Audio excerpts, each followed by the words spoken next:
The sun is still high, still sharp, still bright enough to make you narrow your eyes, but the light has shifted in tone. The edges of the dunes are no longer cut from white fire but from gold, and the shadows that had almost vanished at noon had begun to lengthen again, curling out from the bases of rocks and ridges like the fingers of a hand reaching slowly toward you. The group moves in the same steady rhythm you have come to recognize. No rush, no long strides, just a tireless, unbroken pace that covers ground without depleting strength. It is a gate of traders, messengers, soldiers who might have days ahead of them and whose bodies are trained to think in distances measured by the arc of the sun, not by the numbers in their minds. Hori's eyes are constantly moving. He glances at the sky, at the line where the land meets air, at the sand beneath his feet.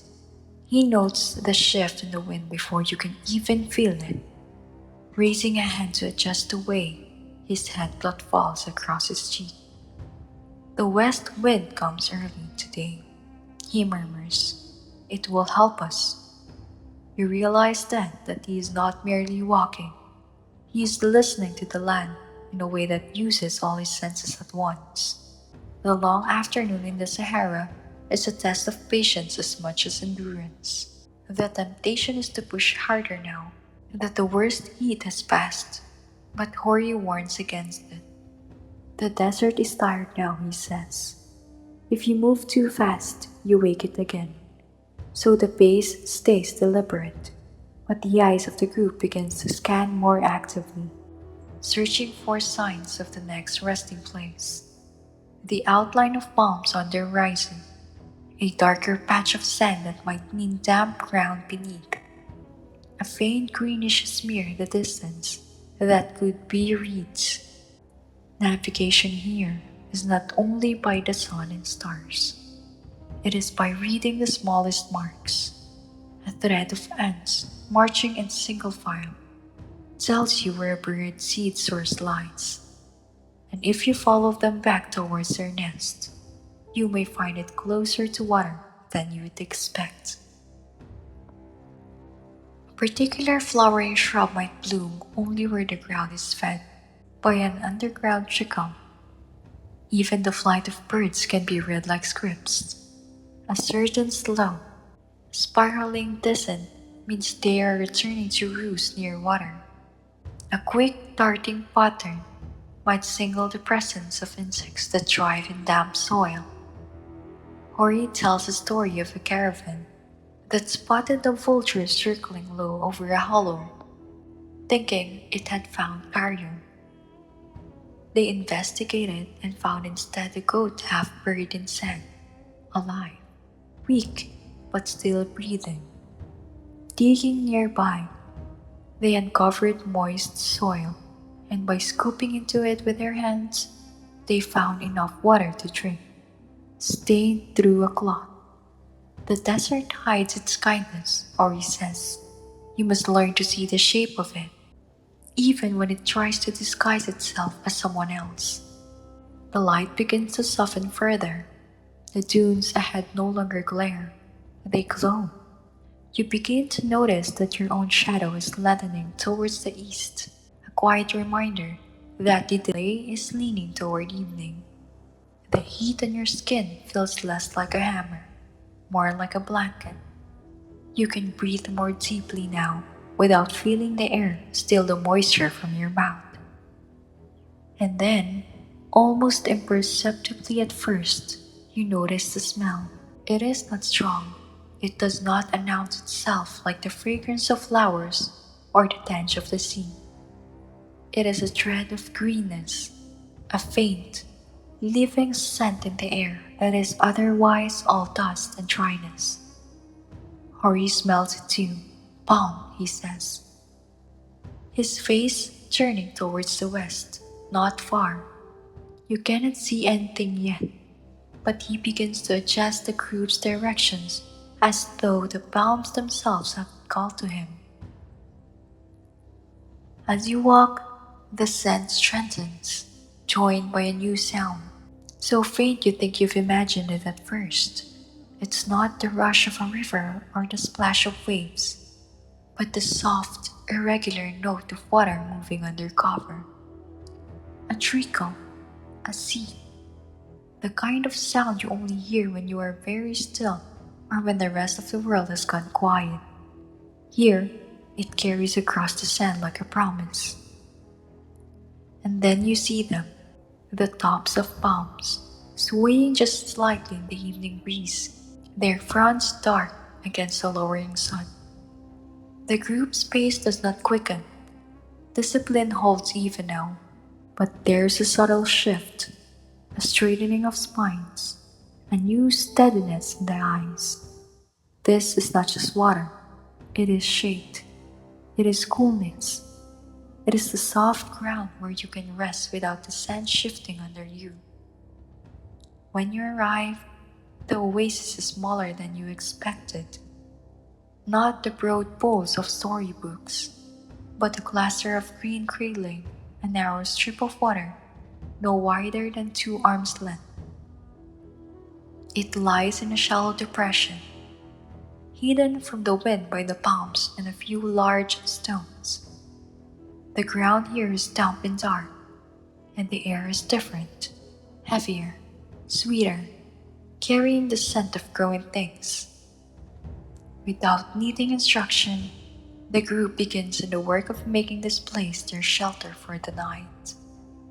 Mats are laid on the firmest ground, jars are filled from the clearest part of the pool, and the animals are led to drink in turn. Fires are unnecessary in this warmth, but small ones are lit anyway, not for the heat, but for the smoke that keeps away insects.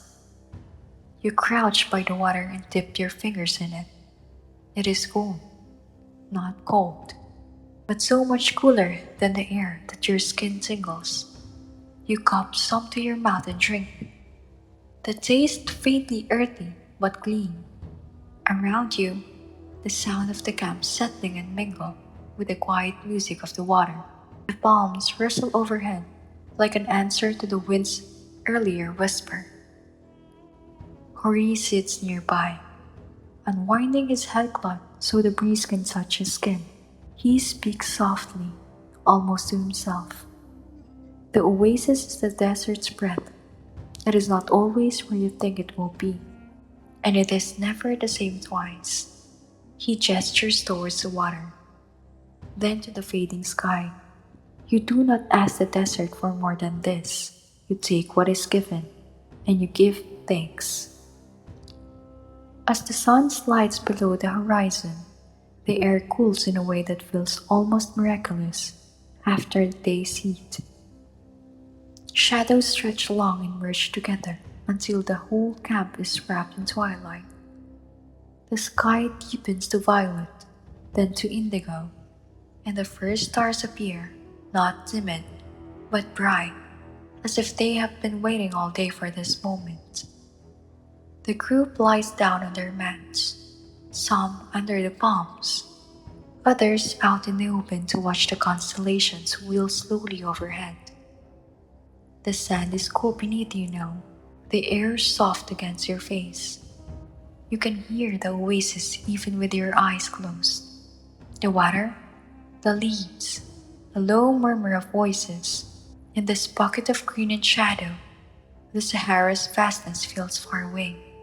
For tonight, it has allowed you to this place, this cool, this peace. The first full breath of night in the Sahara feels almost like stepping into another season. The heat that clung onto your skin all day, that invisible weight that pressed into your bones, begins to loosen its grip. The air, once dry enough to scrape the inside of your nose, now carries the faint coolness of the oasis water and the damp earth it feeds. It is not cold.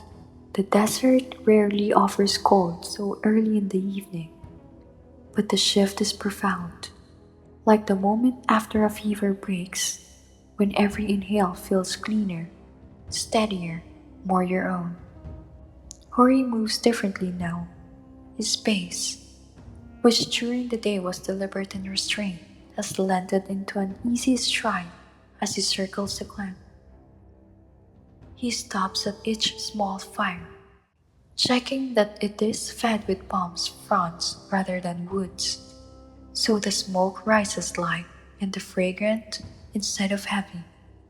Keeps away the flies and the stories sound better with smoke, he says, though you can tell if he's joking.